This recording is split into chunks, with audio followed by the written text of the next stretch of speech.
Go ahead. Yes, first of all, talk about Tuscaloosa. It seemed like that really was a team win. Everybody played well. They did. I mean, when you look at the golf that Matt Neesmith played, Sean Kelly and Keenan Husky both had top 10s. Will Starks was right there at around 20th, I think, and then our freshman Scott Stevens comes out in the last round and gives us an under par round. So, yeah, everybody contributed, and been sort of the theme for this group all year. It's been a lot of fun with them. You know what you're getting with the three senior. We talked about this before, but is that the thing that you think is materialized when you get to this point of the season? What you're getting from your 4 and 5 and your younger guys? Yeah, well, in our sport, I mean, you just saw 5 SEC teams make it through at Tuscaloosa. I mean, and you've got a lot of depth, throughout college golf to begin with. So you're not going to reach a high level without having some contributions from everyone, to be honest with you. So yeah, those 3 have been great, though. Just great leaders and just tremendous young men. And now that you're talking about that 1 through 5, now you're about to go into that grind. Obviously you want to get through stroke play, but how will you measure it trying to get through stroke play to go into match play? Because it is going to be a marathon. It's going to be a lot of golf, hopefully a lot of golf. Yeah.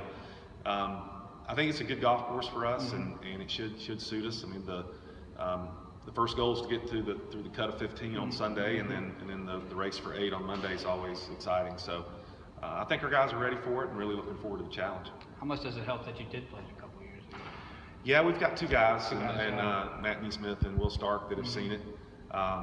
It helps that the coaches have seen it a lot too. That was a brutal experience, to be quite honest with you. A couple of years ago, we played not that well. Nobody played that well, really. But I think the golf course will probably be set up a little bit easier this year with the girls' championship right in front of us. No disrespect to the girls, but they couldn't have the rough that we had last year or 2 years ago. So it should be a touch easier, but also it's just was one of those kind of golf courses that if you're just a little bit off, it can be tough. I guess Sean was saying that the thing they liked about Tuscaloosa was that course is kind of tough. Do your guys do they seem to thrive on tougher courses? I think so. I mean, we've got a bunch of ball strikers. We've got guys that can get hot with their putters occasionally, but and have good short games, obviously. But for the most part, our team is built off of ball striking and being real athletic. So anytime you put us in tough conditions, rain, wind, a hard golf course, it's usually going to benefit us.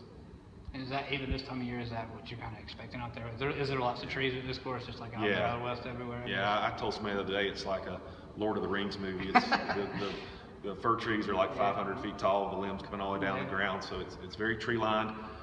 It's very much of an old school type of golf course, and I think it suits us in the sense that you have to hit fairways and you have to hit greens, and that's usually statistically what we've been really good at.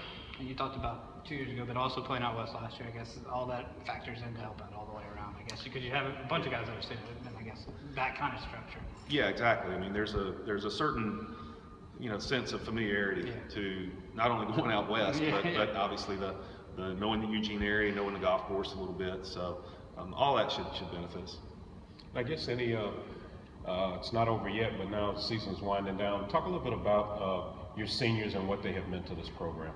Well, starting with Sean Kelly, who actually had to redshirt 1 year because of a wrist injury. He came in the class of 2011, the guys that graduated last year, and with Caleb Sturgeon and Will Murphy, and Sean was in that class, and those 3 really got us started. And then I followed that class up with Will Stark and Matt Neesmith, and Matt was the #1 player in the country. So when you look at that collective group of 5 kids, and all you have to do is go back and look at our record book, you can really see a change in trajectory with our program when they arrived. And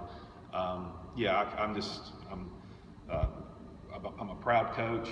They're good friends, they're good kids, their families, we're all really close, and I'm very appreciative of everything they've done for our program. How unique is it to have those 3 kids all going to play professionally, but also be All-Americans on the course, but off the course as well?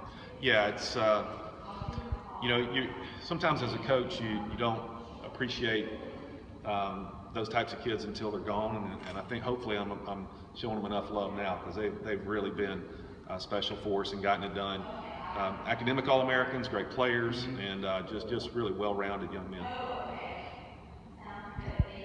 And I guess the only other thing, half jokingly, Do you, will there be any more mustaches for anybody else? Or? Yeah, we got to ask that question.